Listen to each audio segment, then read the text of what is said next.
मित्रहो नमस्कार। अजित पवार यांच्या पक्षाचे नेते धनंजय मुंडे यांनी राजीनामा दिला तरीही त्यांच्या मागचं शुक्लकाष्ट काही केल्या संपत नाही। धनंजय मुंडे हे मंत्रिपदावर असताना त्यांनी कृषी विभागात मोठा घोटाळा केला अशा प्रकारचा आरोप सामाजिक कार्यकर्ते अंजली दमानिया आधीपासूनच करीत आहेत।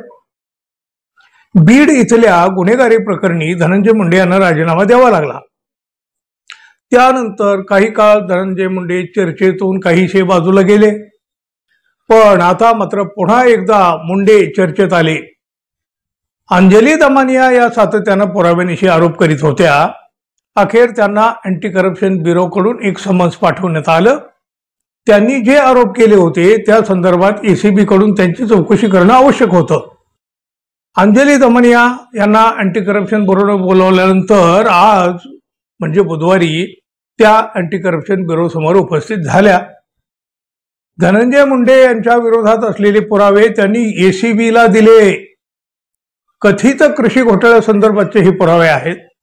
त्यामुळं आता धनंजय मुंडे पुन्हा एकदा मोठ्या अडचणीत सापडण्याची शक्यता आहे।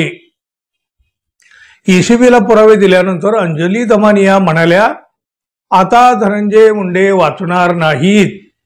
अंजली दमानिया असंही म्हणाल्या, मी आज कृषी घोटाळ्याच्या संबंधित दस्तऐवज एसीबीला दिले।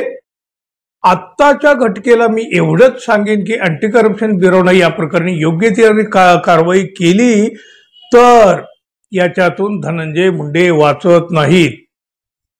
पण त्यांच्यावर शासकीय किंवा प्रशासनाची मेहरबानी झाली तर मला माहित नाही।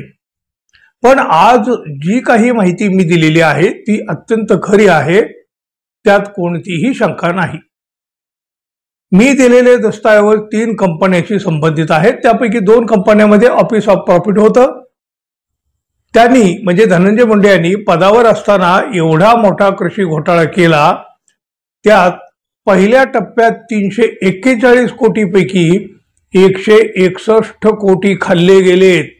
हा घोटाळा नाही तर काय असं देखील अंजली दमानिया यांनी विचारलं। धनंजय मुंडे सध्या नाशिकच्या दौऱ्यावर आहेत। ते तिथं काही धार्मिक विधीही करत आहेत। विपश्यना वगैरे त्यांनी नुकतीच केली, त्याची अर्थात चर्चा झालीच म्हणा।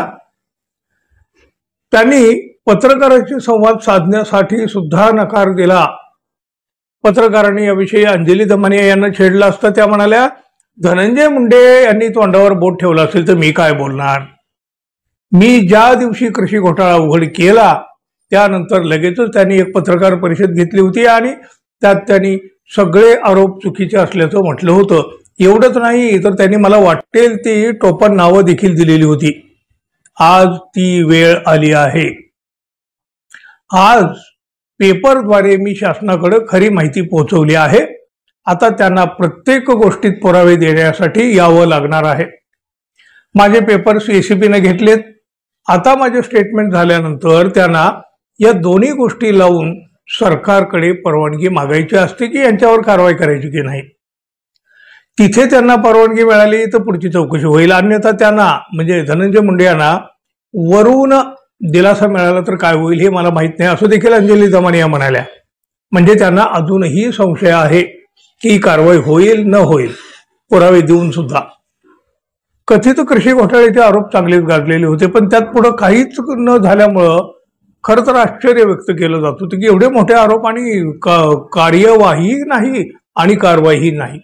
आता मात्र अंजली दमानिया यांच्याकडून अँटी करप्शन ब्युरोनं पुरावेच प्राप्त करून घेतलेले आहेत। त्यामुळं धनंजय मुंडे हे पुन्हा एकदा गोत्यात येतात की काय अशी परिस्थिती निर्माण झाली आहे। खरोखरच धनंजय मुंडे अडचणीत येतील काय?